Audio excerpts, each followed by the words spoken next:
Good morning. कशा आहात सर्व? अपेक्षा करते मस्त आणि मजेतच असाल. गेल्या 3-4 दिवसापासून मी लाँग व्हिडिओ पोस्ट नाही केले, कारण मी माहेरी गेलेले होते आणि संध्याकाळीच आम्ही परत आलो. तर दुसऱ्या दिवशी तर मंडे होता आणि बघा तुम्ही बघू शकता की घरामध्ये किती सगळा पसारा आहे. कारण आम्ही ॲक्च्युली रात्री आलो होतो आणि घरामध्ये जेव्हा आलो तेव्हा एवढा पसारा नव्हता. बट अद्विक खेळला हॉलमध्ये, तर हॉलमध्ये त्यांनी सगळ्या स्केच पेनचा पसारा केला आणि या ठिकाणी बेडवर मी पसारा केला. आणि या गेल्या 2-3 दिवसामध्ये एवढे सगळे पार्सल माझे रिसीव्ह झालेले होते आणि ते जे पार्सल आहे तर ते मी तुमच्याशी हळूहळू शेअर करणार की मी काय बोलावलेलं आहे. तर मी किचनसाठीच काही वस्तू बोलावलेल्या आहे. आणि बघा बेडरूममध्ये तर सगळ्या कपड्यांचा वगैरे पसारा होता आणि हे कबड जे आहे ते खूप जास्त अस्ताव्यस्त झालेलं आहे. तर त्याच्यासाठी सुद्धा मी छान मस्त ऑर्गनायझर बोलावलेले आहे. आणि काय झालं की खूप जास्त वारा सुटलेला होता, त्याच्यामुळं एक कुंडी खाली पडली आणि गॅलरीमध्ये पण पूर्ण माती माती झालेली होती. आणि फक्त माझी देवपूजा वगैरे छान झालेली होती. हे एवढा एरिया सोडला, एवढा एरिया प्रसन्न आहे, बाकी पूर्ण घरामध्ये पसारा होता.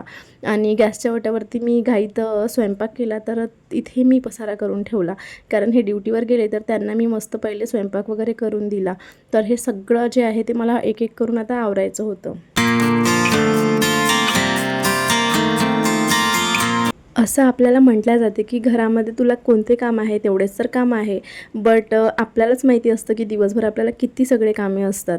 आणि एक एक करून आता मला सगळं जे घर आहे ते आवरून घ्यायचं होतं. आणि बेडवरचं सगळ्यात पहिले तर मी बेडरूम आवरायसाठी घेतली. असं एक एक जर रूम मी आवरून ठेवली तर तेवढंच आपलं जे टेन्शन आहे ते कमी होऊन जातं. तर सगळ्यात पहिले तर बेडवरचे जे सगळे कपडे आहेत त्याच्या घड्या घालून घेतल्या. ॲक्च्युली काय होतं की माझं जे साईडचं जे कबर्ड आहे तर ते माझं जवळपास व्यवस्थितच असतं. माझे काही कपडे मी यांच्या साईडने यांच्या कप्प्यामध्ये सुद्धा ठेवलेले आहे. त्याच्यामुळं त्यांचं जे कबर्ड आहे त्याच्यामध्ये अद्विकचे कपडेसुद्धा मी ठेवते. त्याच्यामुळे ते खूप अस्ताव्यस्त झालेले आहे. आणि ऑर्गनायझरचा कमी त्याच्यामध्ये यूज केलेला आहे. कितीही आपण व्यवस्थित कपडे घड्या घालून जर ठेवले तरी पण ते काही दिवसांनी अनऑर्गनाइज होतंच. त्याच्यामुळं मग मी काही असे ऑर्गनायझर बोलावलेले आहे आणि एकदम छान स्वस्तात मस्त असे ऑर्गनायझर मी बोलावलेले आहे. आणि मग नंतर मला सगळं जे कबर्ड आहे तर ते ऑर्गनाइज करूनच घ्यायचं आहे, जेणेकरून मग असं खूप लवकर असं अस्ताव्यस्त होणार नाही. आणि काल मी गावावरून आलेली होती, त्याच्यामुळं मग जे काही आमच्या दोघांचे कपडे होते तर ते सगळे बेडवरती होते.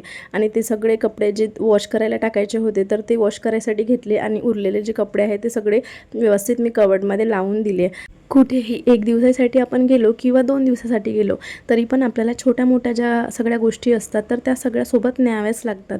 तर तेच मी काही जे माझे टिकली किंवा मग आपलं जे लिपस्टिक वगैरे असते तर या छोट्या छोट्या गोष्टी कमीत कमी गोष्टी मी सोबत घेऊन गेलेली होती. आणि त्यासुद्धा गोष्टी मला व्यवस्थित जागच्या जागेवर लावायच्या होत्या. तर ज्या ड्रेसिंगमधल्या ज्या गोष्टी आहेत तर त्या मी तिथे ठेवून दिल्या. जसं मी तुम्हाला मागच्या व्हिडिओमध्ये शेअर केलेलं होतं की आम्हाला दोघांनासुद्धा कुठे जायचं असेल तर आमच्या दोघांचे सेपरेट असे पाऊच बनवून ठेवलेले आहे. आणि ते पाऊच आम्ही कॅरी करत असतो. आणि सोबतच मी कुठेही गेली तरी पण मेडिसिन सोबत घेऊनच जात असते. कारण काय होतं की कधी आपण कुठे गेलो तर वेळेवरती मेडिसिन औषध सापडत नाही, त्याच्यामुळं आपण आपलं सोबत नेलेलं बेटर असतं. त्याच्यामुळं मी कधीही 1 दिवसासाठी जरी गेली किंवा 2 दिवसासाठी गेली माहेरी किंवा सासरी तरीसुद्धा मी मेडिसिन सोबत घेऊन जात असते. तर ते सुद्धा मी जागच्या जागेवर ठेवून दिलेलं होतं. आणि ॲक्च्युली अद्विकलासुद्धा बरं नव्हतं, त्याला थोडा ताप वगैरे होता. आणि मग तो सुद्धा हॉलमध्ये होता आणि सगळं जे बेड आहे ते व्यवस्थित मी लावून घेतलं. आता बेडरूम तर सगळी माझी क्लीन झालेली होती. त्याच्यानंतर वॉशिंग मशीनवरचं आपण कितीही आवरलं तरी पण आपल्याला जागा दिसली की आपण त्याच्यावरती पसारा करतच जातो. तर ते सुद्धा मी जागच्या जागेवर ठेवलं. आणि काही कपडे होते आमच्या दोघांचे आणि तर ते सुद्धा मशीनला लावून दिलेले होते. असं स्टेप बाय स्टेप मी सगळ्या ज्या रूम्स असतात तर त्या आवरून घेत असते. त्यानंतर मी किचनमध्ये आले आणि किचनमध्ये मी स्वयंपाक वगैरे बनवलेलाच होता, तर त्याच्यामुळं सगळा जो पसारा आहे तो तसाच पडलेला होता. आणि काही पापड वगैरे काही ज्या गोष्टी आहे, ज्या वाळवणाच्या गोष्टी असतात तर त्या गोष्टी मी सुद्धा माहेरवरून घेऊन आलेले होते. तर त्यासुद्धा मला लावायच्या होत्या, बट मी आज ते काही लावणार नव्हती. आणि आज काय झालं ॲक्च्युली की आज माझा क्लासेस सुरू होणार होते, कारण 10च्या बॅच ऑलरेडीच आजपासून स्टार्ट झालेल्या होत्या. त्याच्यामुळं मग मला संध्याकाळी क्लासलासुद्धा जायचं होतं. तर दिवसभरामध्ये मला सगळी कामे पण आटपून घ्यायची होती आणि शिवाय मला अद्विकवरसुद्धा लक्ष द्यायचं होतं, कारण त्याला थोडं बरं नव्हतं. तर मी सगळं जे किचनवरचं जे सामान आहे तर ते आवरून घेतलं. कारण काय होतं की किचन जर पूर्ण स्वच्छ असली तर मग आपल्याला बाकी आणखी आपण एक्स्ट्राची कामे करू शकतो. तर सगळे भांडे मी बेसिनमध्ये वगैरे टाकून दिले आणि मला भांडेसुद्धा लावायचे होते. पोळपाट लाटणं, भांडे जरी मी नंतर वॉश केले तरीसुद्धा मी पोळपाट लाटणं आणि चॉपर जे बोर्ड असतं तर ते मी लगेच तेव्हाच वॉश करून घेते. आणि स्वयंपाक झालेला होता, त्याच्यानंतर मग मला अद्विकलासुद्धा जेवण द्यायचं होतं. अजूनही मला त्याला हाताने चारावं लागतं आणि काही काही ज्या गोष्टी असतात ज्या त्याला आवडतात तर तो त्या हाताने खातो. आमच्या विदर्भामध्ये अक्षय तृतीयेला त्या गूळ पापड्या बनवतात, तर त्या मी माहेरवरून घेऊन आलेले होते आईकडून आणि मला त्या खूप जास्त आवडतात. आणि त्याच्यासोबत आमरस असतं तर ते बनवलं जातं. तुमच्याकडे पण बनवतात का? तुम्ही कुठे राहता तर हे मला कमेंट करून नक्की कळवा. आणि त्याच्यानंतर मग भांडे वगैरेसुद्धा मी सगळे लावून दिले आणि वेळ झालेला होता तर मला अद्विकलासुद्धा जेवण द्यायचं होतं. गॅसच्या ओट्यावरचा सगळा जो पसारा आहे तो आवरून घेतला आणि भांडे वगैरे मी नंतर वॉश करणार होते. पोळपाट लाटणं आणि जो आपला चॉपर बोर्ड असते तर तो मी फक्त वॉश करून घेतला. मी किचनसाठी काही गोष्टी मागवलेल्या आहे आणि मला ज्या ट्रॉल्याज आहे तर त्यासुद्धा साफ करायच्या आहे, तर त्याच्याशी रिलेटेड व्हिडिओसुद्धा मी तुमच्याशी नक्की शेअर करणार. आणि काही मी मॅट्स बोलावलेले आहे त्याच्यामध्ये टाकायसाठी ट्रॉलीमध्ये, तर आणि त्या पण खूप छान स्वस्तात मस्त आणि खूप छान आहे. आणि सगळे जे प्रोडक्ट आहे तर त्याच्या क्वालिटीसुद्धा छान आहे, तर मी ते तुमच्याशी नक्की समोर शेअर करणारच आहे. हळूहळू मला सगळं ऑर्गनाईज करून घ्यायचं आहे, कारण आता ॲक्च्युली जर एका वेळी जर केलं तर खूप जास्त प्रेशर येतं. त्याच्यामुळं मग हळूहळू करून स्टेप बाय स्टेप करून मी तुमच्याशी सगळ्या गोष्टी शेअर करणार. तर अद्विकची बॉटल पण मी वॉश करून घेतली सोबतच. आणि खूप जास्त ऊन तापत आहे. आता एप्रिलच महिना चालू आहे, आणखी तर मे महिना बाकी आहे, तरीसुद्धा एवढी जास्त ऊन आहे. मग मी बाकी कामे तशीच पेंडिंग राहू दिली आणि सगळ्यात पहिले तर मी जेवण करायसाठी घेतलं आणि आम्ही दोघांनी छान मस्त जेवण वगैरे करून घेतलं.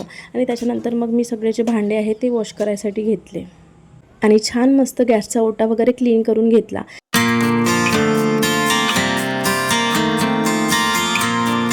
गॅसचा ओटा क्लीन करताना जे वरच्या ज्या टाईल्स आहेत तर त्यासुद्धा मी क्लीन करूनच घेत असते, कारण ती अशी मी हॅबिटच बनवून घेतलेली आहे. आणि कधी पण हा स्प्रे करूनच मी गॅसचा ओटा क्लीन करते, जसं मी तुमच्याशी मागच्या गेल्या व्हिडिओमध्ये सुद्धा शेअर केलेलं आहे. आणि तुम्ही नक्की यूज करून पहा ही ट्रिक. व्हिनेगर त्याच्यामध्ये ॲड करून जर आपण असं क्लीन केलं ना तर मुंग्या वगैरे किंवा मग जे कॉक्रोच वगैरे आहेत ते होत नाही आणि नेहमी आपलं जे किचन आहे ते क्लीन स्वच्छ मस्त राहतं. आणि आता गॅसचाच ओटा सगळा क्लीन करून झालेला होता आणि भांडेसुद्धा वॉश झालेले होते, म्हणून मग मी सगळ्यात लास्टमध्ये काय केलं की जे नळ वगैरे आहे, बेसिन वगैरे आहे ते छान मस्त घासून घेतलं. आणि बेसिन नेहमी आपलं छानच राहतं, काहीही कुठला स्मेल येत नाही किंवा जे बेसिन आहे ते ब्लॉक होत नाही. आपण वरच्यावर जर क्लिनिंग केली ना तर ह्या सगळ्या ज्या गोष्टी आहे यांना आपल्याला फेस करावं लागत नाही. आता किचनचं जे सगळं काम आटपून झाल्यानंतर मी याची खिडकी वगैरे सगळं बंद करून दिलं आणि नंतर आली मी माझे तोपर्यंत कपडेसुद्धा झालेले होते मशीनमधले, तर ते कपडे काढून मी सगळे वाळत वगैरे घालून दिले. आता इकडल्या साईडचं तर सगळं माझं झालेलं होतं. आता मी हॉलमध्ये आले आणि हॉलमधला जो काही अद्विकच्या खेळण्यांचा पसारा असतो तर तो सगळ्यात पहिले मला आवरून घ्यायचा होता.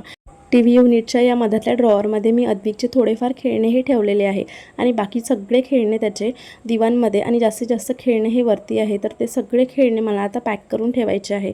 तर ते सुद्धा मी पॅक करून ठेवून देणार, कारण तो एवढे खेळणे खेळत नाही आणि मुलं लगेचच बोर होऊन जातात. तर असा सगळा पसारा असतो त्याच्या खेळण्यांचा. आता हा जो पसारा आहे खेळण्यांचा हा काहीच नाही, याच्यापेक्षा जास्त तो खेळण्यांचा पसारा करून ठेवतो. तर हे सगळं माझं हॉलचं आवरून घ्यायचं होतं आणि शिवाय मला जे काही आपले सोफा कवर आहे ते सुद्धा क्लीन करून घ्यायचे होते.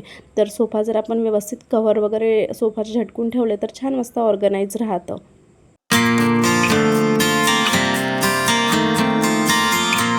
आपण कुणाकडे गेलो आणि आपल्याला त्यांचं घर जर खूप छान मस्त ऑर्गनाईज दिसलं तर आपल्याला असं वाटतं की बापरे, यांच्या घरामध्ये पसारा होत नाही का, किंवा मग मुले यांच्या घरामध्ये पसारा करत नाही का. तर मला तरी असं वाटतं की सगळ्यांच्याच घरामध्ये, ज्यांच्या घरामध्ये छोटी मुले असतात तर त्यांच्या घरामध्ये या थोड्याफार गोष्टी होतच असणार आणि पसारा हा होतच असतो. घर म्हटलं की या सगळ्या गोष्टी झाल्याच पाहिजे. आणि त्याच्यानंतर मग आपण जो क्लिनिंग करतो तर त्याच्यामुळं घर आपलं ऑर्गनाईज राहतं. आणि फक्त ही जर हॅबिट आपण बनवून घेतली ना की वस्तू जागच्या जागेवर ठेवणे किंवा मग जास्त ज्या गोष्टी आहेत त्या साठवून न ठेवणे, वरच्या गोष्टी सेग्रिगेट करणे, तर आपलं घर नेहमीच ऑर्गनाईज राहतं आणि जे आपले कामे आहेत ते सुद्धा कमी होऊन जातात. आता या सगळ्या कामाच्या गडबडीमध्ये पाणी प्यायचं ते मात्र आपण विसरून जातो आणि स्वतःला हायड्रेट ठेवणे तर हे जास्त महत्त्वाचं असतं. आता उन्हाळा आहे त्याच्यामुळं आपल्याला नेहमी पाणी तर पिलंच पाहिजे. आणि आपल्या बायांचं कसं असतं की कामाच्या गडबडीमध्ये गडबडीमध्ये आता पिऊ नंतर पिऊ करून आपण पाणी प्यायचं तेवढं विसरून जातो. त्याच्यामुळं आठवणीने मी पहिले पाणी पिऊन घेतलं.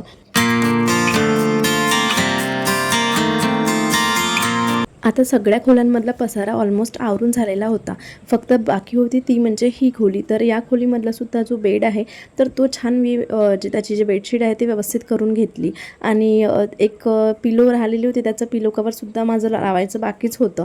आणि बघा तुम्ही कॉर्नरमध्ये बघू शकता की सगळे अद्विकचे खेळणे आहे आणि ते सगळे जे खेळणे आहेत ते मला सगळे आतमध्ये ठेवायचे आहे आता. आणि ही पण खोली जी आहे थोडी ऑर्गनाईज करून घ्यायची आहे, कारण रोज रोज आपण येतो आणि वस्तू ठेवत जातो, त्याच्यामुळे मग सगळ्या वस्तूंचा पसारा होतो.